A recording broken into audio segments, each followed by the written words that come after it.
श्रीमद् भगवद गीता यथारूप अध्याय 4 श्लोक संख्या 16। किं कर्मेति कवयोऽप्यत्र मोहितः तत्ते कर्म प्रवक्ष्यामि यज्ञात्वा मोक्षसे शुभात्। कर्म क्या है और अकर्म क्या है, इसे निश्चित करने में बुद्धिमान व्यक्ति भी मोहग्रस्त हो जाते हैं। अतएव मैं तुमको बताऊंगा कि कर्म क्या है, जिसे जानकर तुम सारे अशुभ से मुक्त हो सकोगे। तात्पर्य: कृष्ण भावनामृत में जो कर्म किया जाए वह पूर्ववर्ती प्रामाणिक भक्तों के आदर्श के अनुसार होना चाहिए। इसका निर्देश 15वें श्लोक में किया गया है। ऐसा कर्म स्वतंत्र क्यों नहीं होना चाहिए, इसकी व्याख्या अगले श्लोक में की गई है।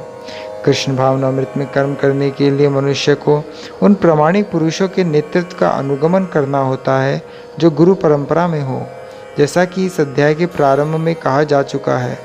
कृष्ण भावनामृत पद्धति का उपदेश सर्वप्रथम सूर्य देव को दिया गया, जिन्होंने इसे अपने पुत्र मनु से कहा। मनु ने इसे अपने पुत्र इक्ष्वाकु से कहा और यह पद्धति तब से इस पृथ्वी पर चली आ रही है। अतः परंपरा के पूर्ववर्ती अधिकारियों के पद चिन्हों का अनुसरण करना आवश्यक है, अन्यथा बुद्धिमान से बुद्धिमान मनुष्य भी कृष्ण भावनामृत के आदर्श कर्म के विषय में मोहग्रस्त हो जाते हैं। इसलिए भगवान ने स्वयं ही अर्जुन को कृष्ण भावनामृत का उपदेश देने का निश्चय किया। अर्जुन को साक्षात भगवान ने शिक्षा दी, अतः जो भी अर्जुन के पद चिन्हों पर चलेगा वह कभी मोहग्रस्त नहीं होगा। कहा जाता है कि अपूर्ण प्रायोगिक ज्ञान के द्वारा धर्म पद का निर्णय नहीं किया जा सकता। वस्तुतः धर्म को केवल भगवान ही निश्चित कर सकते हैं। धर्मम तो साक्षात भगवत प्रणीतम। अपूर्ण चिंतन द्वारा कोई किसी धार्मिक सिद्धांत का निर्माण नहीं कर सकता। मनुष्य को चाहिए कि ब्रह्मा, शिव, नारद, मनु, चारों कुमार, कपिल, प्रहलाद, भीष्म, सुखदेव गोस्वामी, यमराज, जनक तथा बलि महाराज जैसे महान अधिकारियों के पद चिन्हों का अनुसरण करे। केवल मानसिक चिंतन द्वारा यह निर्धारित करना कठिन है कि धर्म या आत्म साक्षात्कार क्या है।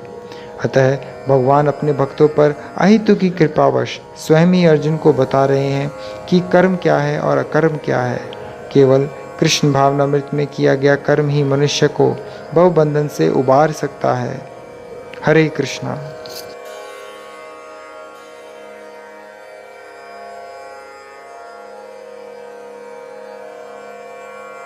अपडेट्स के लिए चैनल को सब्सक्राइब करें और यदि टॉपिक से रिलेटेड आपका कोई प्रश्न हो तो कमेंट बॉक्स में आप पूछ सकते हैं।